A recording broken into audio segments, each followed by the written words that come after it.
کوئی بندہ یہ نہیں کہہ سکتا مولوی صاحب سویرے ذکر کر سکتے ہو شام کو نہیں کر سکتے، آپ سحری کے وقت نہیں کر سکتے، رات کے وقت کر سکتے ہو، بیٹھے کر سکتے ہو، کھڑے ہو کر نہیں کر سکتے ہو، نہیں، یہ مطلق ہے، اور المطلق یجری علی اطلاق ہی، مطلق اپنے اطلاق پہ رہتا ہے، کوئی مائی کلال پابند نہیں کر سکتا۔ کوئی بندہ سویرے ذکر کرے، شامی کرے، بیٹھ کے کرے، لیٹ کے کرے، نماز سے پہلے کرے یا بعد میں کرے، ذکر جائز ہے، بالکل کوئی نہیں روک سکتا۔ یہ کئی آ جاتے ہیں نا نماز تو بعد کتنے لکھے آ، تو میں کہ نماز پڑھن تو آم لینا آیا کی کرنا آیا، اگر یہ بھی تو اللہ کا ذکر ہے، آکے میں صلاۃ علی ذکری، تو میں نے کہا جب اللہ کا ذکر نماز میں جائز ہے تو نماز کے بعد جائز نہیں ہے۔ خدا کے بندو اتنے ڈرامے باز بھی لوگوں کو نہیں بننا چاہیے کہ لوگوں کو اللہ کے ذکر سے ہی دور کر رہے ہیں۔ ویسے بخاری شریف نماز والا چیپٹر اٹھا کے دیکھ لیں، اس کے اندر یہ موجود ہے۔ حضرت عبداللہ بن عباس، آپ کی عمر چھوٹی تقریباً 13 سال تھے یا 12 سال کے جب حضور نے پردہ فرمایا، لیکن آقا کریم علیہ السلام نے بس دعا کر دی یا اللہ اس کو علم عطا فرما دے۔ اللہ نے ایسا علم عطا فرمایا، فاروق اعظم بھی جب فیصلہ کرتے تو اس کو اپنے ساتھ بٹھایا کرتے تھے۔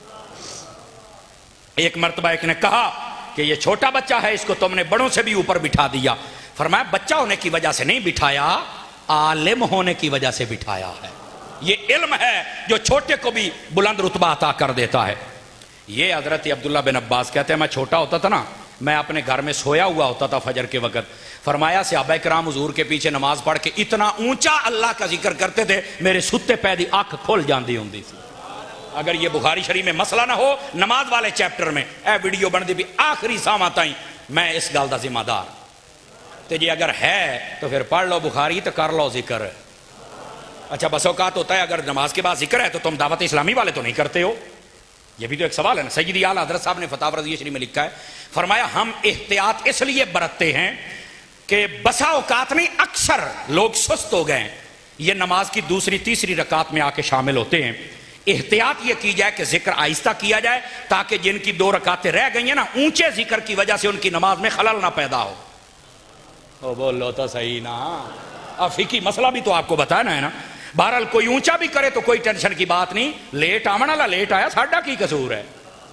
نہیں توجہ فرما رہے ہیں نا یار، مسئلے دونوں تھے میں نے آپ کو کھول کے بتا دیے، احتیاط والا بھی اور جو لیٹ آیا اس کی احتیاط والا بھی۔ اب آ جائیے ذرا اگلی بات بھی کریں، تھک تو نہیں گئے ہیں؟ ویسے میں ٹائم نہیں دیکھا تو نہ مینوں کو گھڑی دی سیندی پئی ہے تے موبائل بھی میں گڈی چھڈ آیا۔ کیا ٹائم ہو گیا جی؟ 11:18۔ اور یہ تو بڑا ٹائم پہ آ جناب، واہ بھائی واہ، بہت ٹائم ہے ابھی۔ اللہ آپ کو خیر و برکت عطا فرمائے۔ جڑے چوپ بیٹھے ہو سبحان اللہ کھو نا، مڑ اگلی گل سنائیے تو آنا۔ دوستان گرامی قدر، تو جو میں بات عرض کروں نا اس کو سمجھیے گا۔ بسا اوقات لوگ اس میں بڑی الجھن پیدا کرتے ہیں، بڑی عجیب و غریب تعویلات پیدا کرتے ہیں، لیکن یہ اللہ کا ذکر یہ مطلق ہے، کوئی پابند نہیں کر سکتا۔ نمبر 2، اللہ کی بارگاہ میں دعا کرنا، یہ ایک ایسا عمل ہے جس کو رب نے مطلق رکھا۔ فرما ادعونی استجب لکم، فرما تم دعا کرو میں قبول کروں گا۔ ٹائم، فرمایا ٹائم نہیں ہے، یہ اور بادشاہ ہوتے ہیں جو بتاتے ہیں کہ میرے دربار میں آ کے مانگنا ہے تو یہ ٹائم ہے، سویرے 5 تو لا کے شامی 5 بجے تک، اس تو اگے پیچھے کوئی نہیں، تے بس جون جولائی کاٹ یار بس ہوئی کھلوتی ہے۔ یہ دنیا کے بادشاہ ہیں، میرے رب نے نہ کوئی مہینہ بتایا اور نہ کوئی ٹائم بتایا۔ فرمایا تمہارے رب کا دربار ہر وقت کھلا ہے، مانگنے والے تو مانگ صحیح، تیرا رب تجھے جھولیاں بھر بھر کے عطا فرمائے گا۔ سمجھ آ رہی ہے میری بات کی؟ بالکل کوئی پابندی نہیں ہے کس وقت دعا کرنی ہے، آپ صبح کریں شام کریں، دعا سے نماز سے پہلے کریں یا بعد میں کریں، جنازے سے پہلے کریں یا بیچ میں کریں یا بعد میں کریں۔ جب اللہ نے ٹائم مقرر نہیں فرمایا تو مولانا صاحب کو الجھن کیوں ہو رہی ہے؟ تو ان کو چاہیے کہ اس الجھن کو دور کریں، یہ مطلق حکم ہے، آپ کو مقید کرنے کی کوئی اجازت نہیں دے سکتا۔ سمجھ آ رہی ہے؟ اور تیسری بات کیا ہے؟ جس چیز کو مطلق بیان کیا گیا اور اس کو کوئی خاص نہیں کر سکتا، وہ ہے آپ کے اور میرے محبوب کی ذات پر درود و سلام پڑھنا۔ اللہ نے فرمایا با درود و سلام پڑھنا، کیڑے ٹائم؟ فرمایا محبوبہ واسطے ٹائم نہیں رکھے جاندے۔ توجہ نہیں فرمائی آپ حضرات نے، محبوبہ واسطے ٹائم نہیں رکھے جاندے، تو درود پڑھن والا بن۔ ایتھے نماز تو اذان تو پہلے پڑھ لو تو کہیں تے ڈیڈ پیڑ اٹھی کھلوندی ہے، جیسے ہمارے سرور بھائی کہہ رہے تھے نا، ایسے ہی لوگوں کے پیٹ میں مروڑ اٹھ کھلوتا ہے، یہ کیوں پڑا ہے؟ میں کہ سائیاں روکے آخر نہیں، میں کہ جلیا تو کی دعائیں ہیں، خدا کا خوف کر یار، خدا کا خوف کر۔ اور بس اوقات یہ بھی الجھن ہوتی ہے کہ صحابہ کرام نے تو نہیں پڑھا تھا، تو میں کہ صحابہ کرام سے فکر ہے اذان کوئی نہ دیتی۔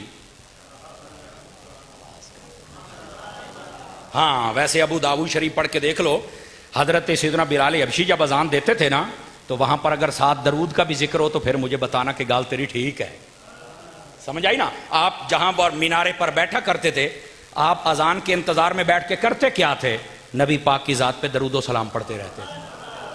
آواز کمزوروں والی ہے، چوپشاؤ بولو تو صحیح، یہ میں آپ کو صحیح بات کہہ رہا ہوں۔ اور بالخصوص اذان ختم کر کے درود پاک پڑھنے کا تو حکم جاری ہے، ہاں یہ حکم جاری ہے باقاعدہ۔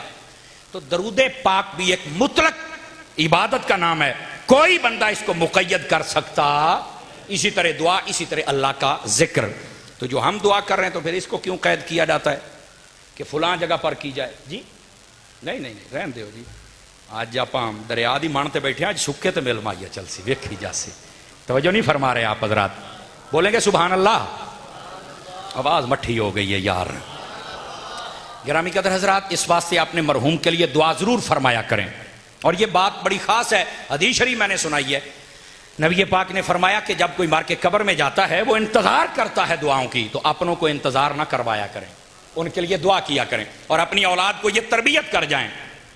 یہی ہمارے استاد صاحب جن کی پہلے میں نے بات سنائی نا، آپ نے ایک دن بڑی خوبصورت بات کہی ایصال ثواب کے لیے، کہنے لگے مرتا وہ نہیں ہے جس کو نہلا دیا جائے، کفنا دیا جائے اور دفنا دیا جائے۔ تو اسی کہ استاد جی مویا ہے تے یہ کام ہویا ہے؟ تو کہنے لگے نہیں، اصل دے وچ او مر جاندا جنوں مرن تو بعد دعاواں چ یاد ہی کوئی نہیں کردا، او مردا جے، تے جڑا فوت ہو کے قبر جاوے تے پیچھے دعاواں ہوندیاں رہن، فرمایا ٹور تے جاندا ہے پر قبر دے وچ اودیاں لگ موجاں جاندیاں ہی نے۔ ہاں اس واسطے اپنے مرنے والوں کے لیے دعا کا اور دعائے مغفرت کا اہتمام ضرور فرمایا کریں۔ اور پھر جو بات ہمارے بھائی سرور صاحب بتا رہے تھے اس کی طرف بات کو لے کے آؤں۔ مشکات شریف باب و عذاب القبر اس کو اٹھائیں، اس کے اندر یہ حدیث شریف ہے، آقا کریم علیہ السلام نے فرمایا ان مما یلحق المؤمن فی القبر بعد موتہ من عملہ و حسناتہ، فرمایا جب کوئی بندہ مومن فوت ہو کے قبر میں پہنچتا ہے تو کون کون سے اعمال ہیں جس کا ثواب اسے قبر میں بھی ملتا ہے، یہ میرے نبی نے خود ارشاد فرمایا ہے۔ ان میں سے پہلی بات فرمایا علما علمہ ونشرہ، فرمایا مرنے والے کا وہ علم دین جس کو اس نے سیکھا تھا اور آگے سکھایا تھا۔ فرمایا مرنے والا اگر علم دین سیکھے اور آگے سکھائے، یہ جب تک دنیا میں کام ہوتا رہے گا اللہ تبارک و تعالیٰ اس کو قبر میں ثواب عطا فرماتا رہے گا۔ سمجھ آ رہی ہے جناب؟ اس واسطے علم دین حاصل کیا، کوئی ایک مسئلہ بھی ہو اسے یاد کیا کریں، آگے پہنچایا کریں، جب تک یہ ہوتا رہے گا اللہ ثواب عطا فرمائے گا۔ نمبر 2 فرمایا ولدن صالحا ترکہ، فرمایا مرنے والا جو اپنی نیک اولاد چھوڑ گیا، جس کی طرف ابھی ہمارے بھائی اشارہ کر رہے تھے کہ ہمارے محترم و مکرم حاجی عبد الحفیظ صاحب مرحوم، آپ تو خود بھی حافظ تھے اور نیکوں والی زندگی، بلکہ مجھے ایک اسلام بھائی نے بتایا، تصدیق تو یہ لوگ کریں گے کہ جب آخری وقت تھا بلند آواز کے ساتھ سارے گھر والوں نے سنا کہ آپ نے کلمہ شریف پڑھا اور اس کے بعد آپ کی روح قفس انصری سے پرواز کر گئی۔ اگر ایسا ہی تھا، ایسا ہی ہوا تھا، اگر ایسا ہی تھا تو اتنی بڑی بات ہمیں کرنی تو نہیں چاہیے، لیکن سائیاں دی تڑتے کر دے پیاں، پھر یہ بندہ بھی پکا جنتی ہے۔ کیوں؟ آقا کریم علیہ السلام نے ارشاد فرمایا من آخر الکلام لا الہ الا اللہ دخل الجنہ، فرمایا جس کی زبان پر آخری وقت کلمہ جاری ہو جائے، فرمایا وہ بندہ سیدھا جنت میں داخل ہو جاتا ہے۔ سمجھ آ رہی؟ اللہ ایسی موت سب کو نصیب فرمائے۔ سمجھ آ رہی ہے؟ اچھا خود تو نیک تھے ہی تھے، اپنی اولاد کی تربیت بھی دینی ماحول والی فرمائی ہے، اور دینی ماحول میں بھی درود والے ہیں، برود والے نہیں ہیں۔ سمجھ آ رہی ہے میری بات کی؟ دینی ماحول بھی یہ ملا۔ بیٹے صرف پاکستان کی حد تک نہیں، عرب ہو عجم ہو، سب جگہوں پر چل کے یہ دین کا پیغام پہنچائے۔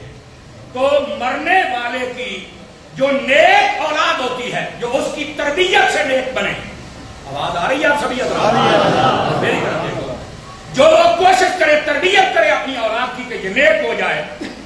فرمایا یہ اولاد جب تک نیکیاں کرتی رہے گی اللہ تعالیٰ ان کے باپ اور ماں کو قبر میں ثواب عطا فرماتا. تو یہ نیک اولاد اگر پہلی بات دیکھے علم حاصل کرو, سیکھو, سکھاؤ, انہوں نے تو برکت بنا دیا. ایسی بات ہے خود حافظ ہے تو کہیں کو حافظ بنایا بھی ہوگا, تو وہ بات بھی صادق آ گئی اور یہ بھی صادق آ گئی کہ اولاد بھی نیک ہے. اب تیسری بات بھی سنیے اور توجہ کے ساتھ سنیے.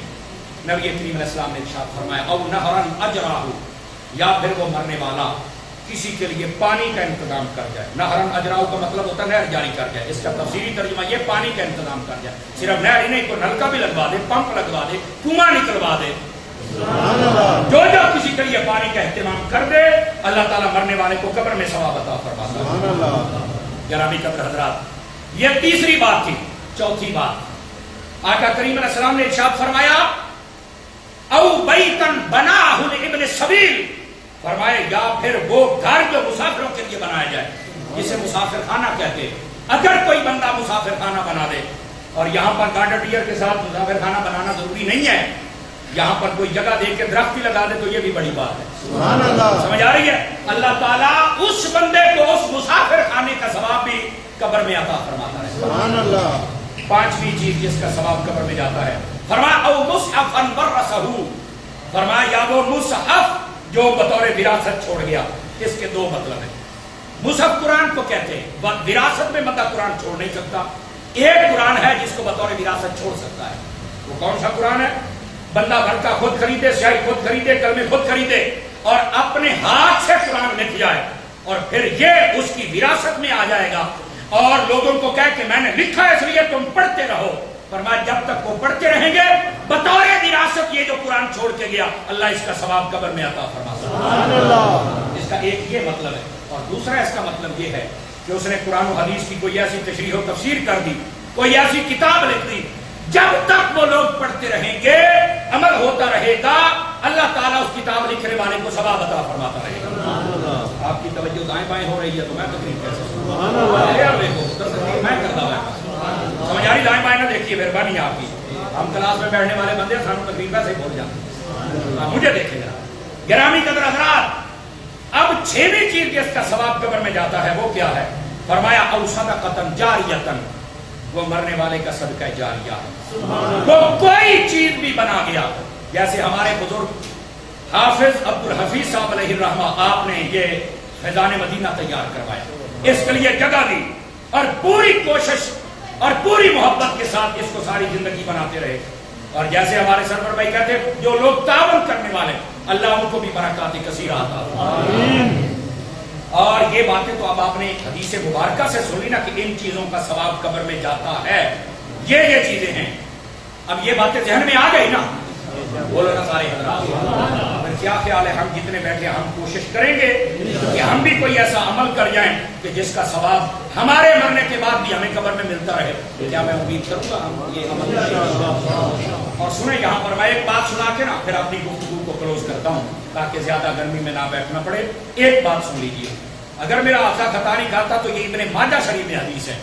نبی پاک علیہ السلام نے ارشاد فرمایا جو بندہ چڑیا کے گھونسلے کے برابر مسجد بنائے, پھر آپ دائیں بائیں دیکھ رہے ہیں میری طرف دیکھ, جو بندہ چڑیا کے گھونسلے کے برابر مسجد بنائے اللہ اس کا گھر بھی جنت میں بنا دیتا ہے.